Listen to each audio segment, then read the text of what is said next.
Hello everyone. Valensil Gram Sadri පිළිගන්න අපේ code mining game channel එක. අපි කලින් වීඩියෝ එකකින් කතා කරලා ඔයාලට මතක ඇති පුස්කාල algorithm එක ගැන. ඔයාලට ඒක නායි ඉස්සරහ බලන්න ඕන. මෙතන කාඩ් එකකින් ඔයාලට ඒක නා අයිසර් එකකින් බලන්න පුළුවන්. අද අපි කතා කරන්න යන්නේ Dijkstra කියන algorithm එක ගැන. මොකක්ද මේ Dijkstra කියන්නේ කියන algorithm. Dijkstra algorithm එක කියන්නේ graph traversal shortest path algorithm එක. ඒ කියන්නේ පිට නෝඩ් එකක් අතර යන්න දෙන shortest path එක ගන්න දෙන algorithm එකක් තමයි මේ Dijkstra algorithm එක කියන්නේ. සාමාන්‍යයෙන් Dijkstra algorithm එක කියන්නේ අපි ඔයාලා හැමෝම දන්නවනේ Google Map එකේ පාවිච්චි මේ Dijkstra කියන algorithm. අපි බලමු කොහොමද මේ Dijkstra algorithm එක වැඩ කරන්නේ.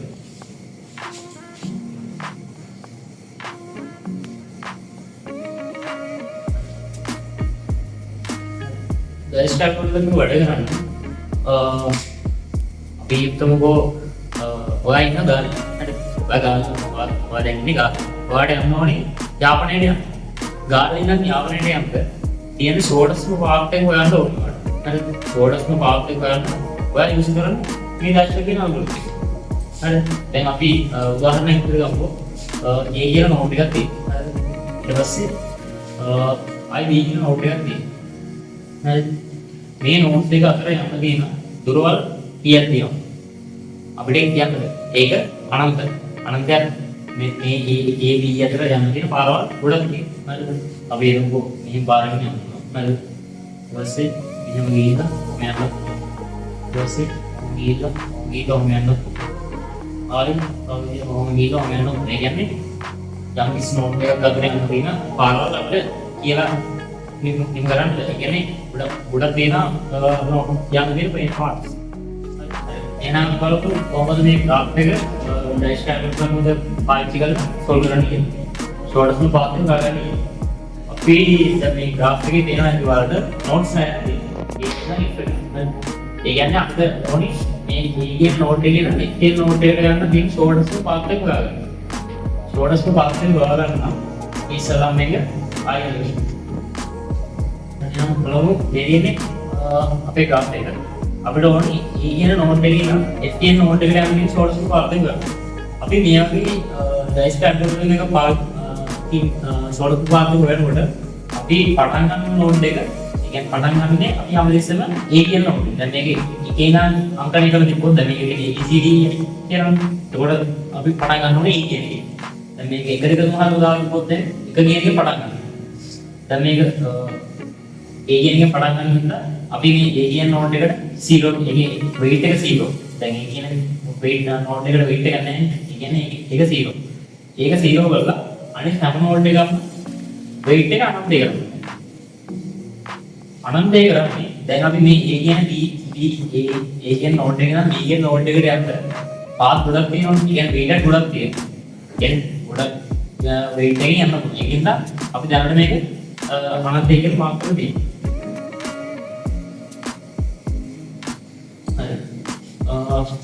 අපි දැන් බලමු ඉස්සෙල්ලා මේ A කියන පොයින්ට් එකේ යන්න තියෙන පාත් මොනවද තියෙන්නේ. A කියන නෝඩ් එකේ ඉඳලා B කියන නෝඩ් එකට යන්න පුළුවන් හතර. A කියන නෝඩ් එකේ ඉඳලා C කියන නෝඩ් එකට දෙකකින් යන්න පුළුවන්. අපි කරන්නේ මේ යන නෝඩ් එකේ තියෙන weight එක ඒ පාත් එකේ තියෙන weight එක ඒ නෝඩ් එක ඉස්සරහ මේ අනන්තය කියන එක රීනියම් කරනවා. ඒ weight එක කියන්නේ A කියන නෝඩ් එකේ ඉඳලා C කියන නෝඩ් එකට දෙකකින් යනවා. ඒකට මේ අනන්තය කියන එක අපි රීනියම් කරනවා දෙක කියන එක. A කියන එකෙන් ඉඳලා B කියන එකට හතරකින් යනවනේ. මේ අනන්තය කියන එක රීනියම් කරනවා හතරකින්. එතකොට අපි මේ A කියන නෝඩ් එක කම්ප්ලීට් කරලා ඉවරයි. ඒකට ටික් එකක් දාලා ඉඳ අයින් කරනවා. ඊට පස්සේ අපිට ඊළඟට දෙන්නේ ඊළඟ බලන්නේ ඊළඟ දැන් weighted node කියන්නේ B කියන node එක C කියන node එක විතරයි. ඒ node දෙකේ අඩුම weight එක තියෙන node එක නම් තොරවන්න. අඩුම weight එක තියෙන C කියන node එක. කියන්නේ weight එක දෙකයි.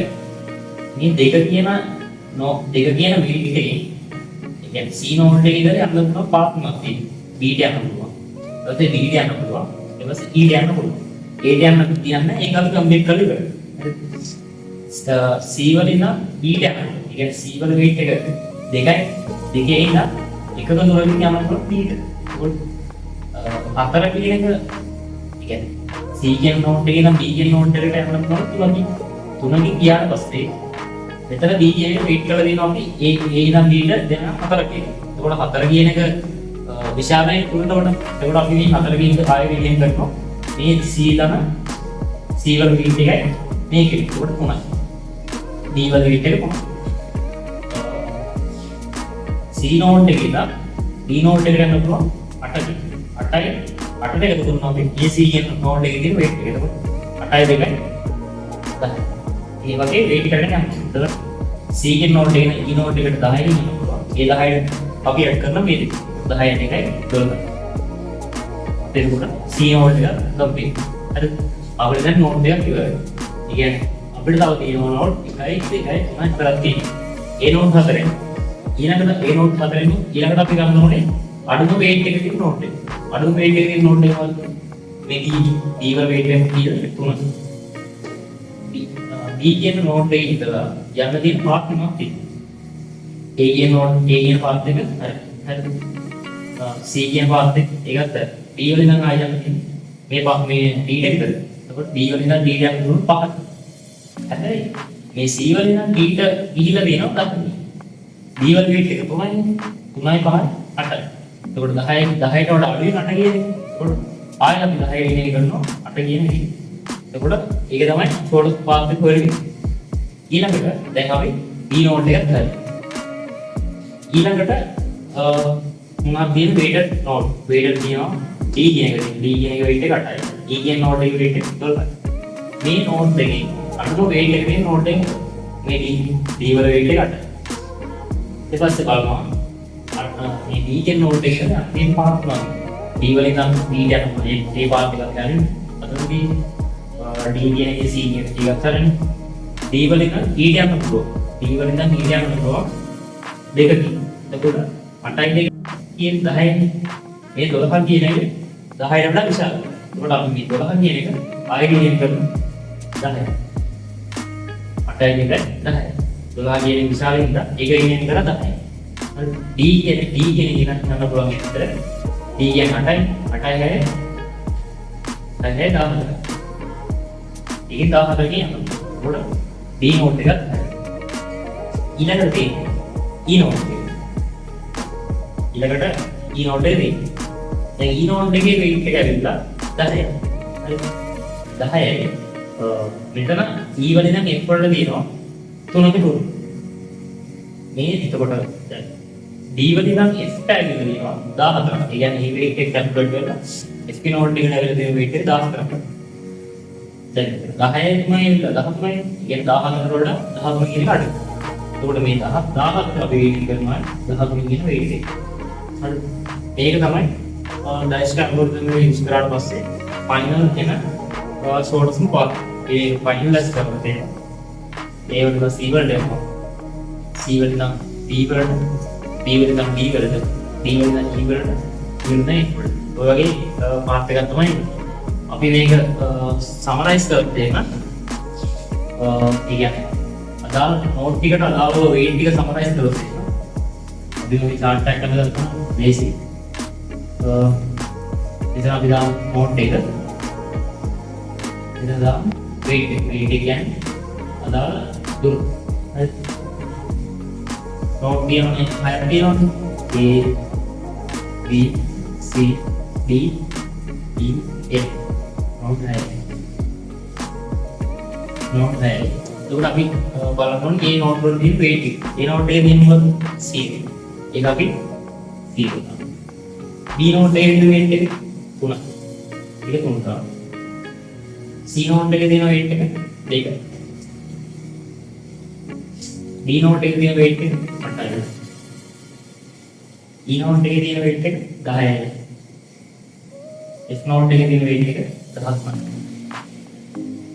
Finally answer එක තමයි මේ ඩෑෂ් ඇල්ගොරිතම් එකේ දාලා graph එකක් solve කරලා පස්සේ එන shortest path එක තමයි ඒ ඊළඟ F එක මම මේ දිහා තියෙන්නේ.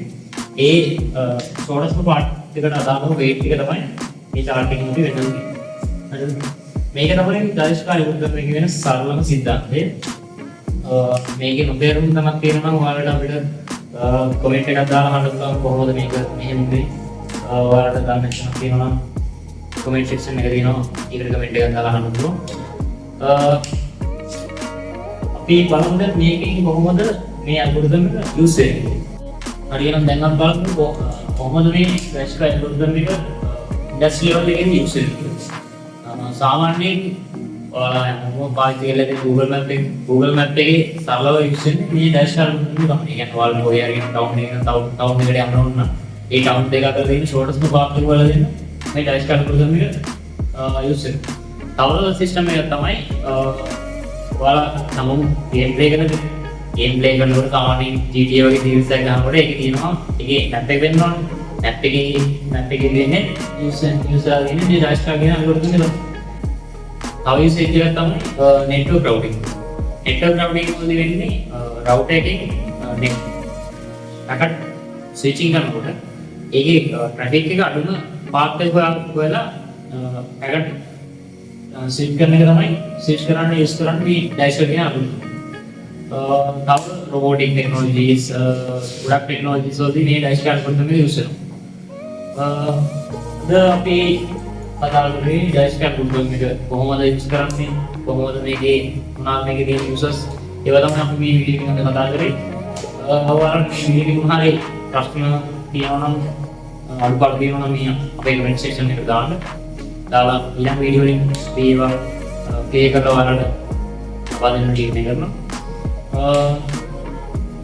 thank you ඔයාලට ටික දිගට මේ වගේ වීඩියෝ ලයිව් වුණාට ඔයාලට තවත් ඉස්සරහට මේ වීඩියෝ සීරීස් එකක් බලාපොරොත්තු වෙනවා.